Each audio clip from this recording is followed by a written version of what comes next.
ত্রিপুরায় চলছে, কিছু সংখ্যক পুলিশ দলদাসে পরিণত হয়ে গেছে।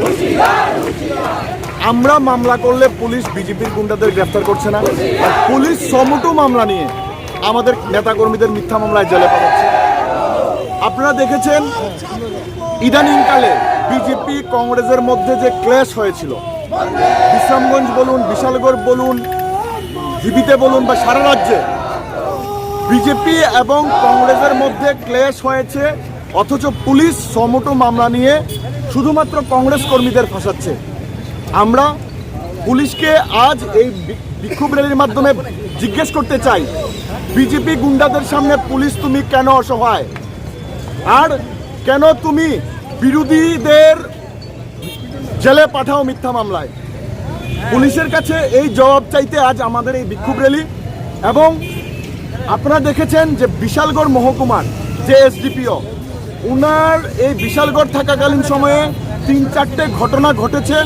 প্রথমেই আমাদের সর্বভারতীয় সম্পাদিকা জড়িতা লাইফলানজির গাড়িতে এবং প্রাক্তন বিধায়ক আশিস শাহজির উপর জানলেওয়া হামলা করেছে বিজেপি।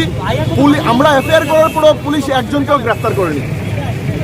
যুব কংগ্রেস আমরা যখন এই বিশ্রামগঞ্জে 1 মাস পরে প্রোগ্রাম করতে গেছিলাম, সাংগঠনিক সভা, সেখানে বিজেপির গুন্ডারা আমাদের উপর আক্রমণ করে, পুলিশ সমুটো মামলা নিয়ে আমাদেরকে গ্রেফতার করে, আমাকে সহ আরো 4 জন আমাদের যুব নেতৃত্বকে গ্রেফতার করেছে, অথচ বিজেপির একজনকেও গ্রেফতার করেনি।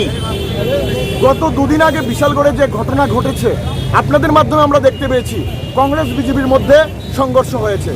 পুলিশ শুধুমাত্র সমুটো মামলায় কংগ্রেস নেতা কর্মীদের ফাঁসিয়েছে, মিথ্যা মামলায় ফাঁসিয়ে কংগ্রেস নেতা কর্মীদের জেলে পাঠাচ্ছে। একজনও বিজেপি নেতা কর্মীদের নাম এফআইআর এর মধ্যে নেই এবং কাউকে পুলিশ হেনস্থা করছে না। এই এসডিপিও রাহুল দাসের নেতৃত্বে আমাদের কংগ্রেস কর্মী, একজন সাধারণ কর্মী, তার নামে মিথ্যা মামলা করা হয়েছে। তাকে না পেয়ে তার স্ত্রীকে এবং তার বাচ্চা, 5 বছরের বাচ্চাকে বারবার থানায় এনে হেনস্থা করছে। এরই প্রতিবাদে আমরা রাজ্য সরকারের কাছে এই এসডিপিও রাহুল দাসের অপসারণ চাইছি এবং পুলিশের কাছে জবাব চাইছি যে কেন পুলিশের দ্বিচারিতা আমরা মানব না। পুলিশ নিরপেক্ষ ভূমিকা পালন করার জন্য পুলিশের কাছে আমরা বার্তা দেওয়ার জন্য আজকে আমাদের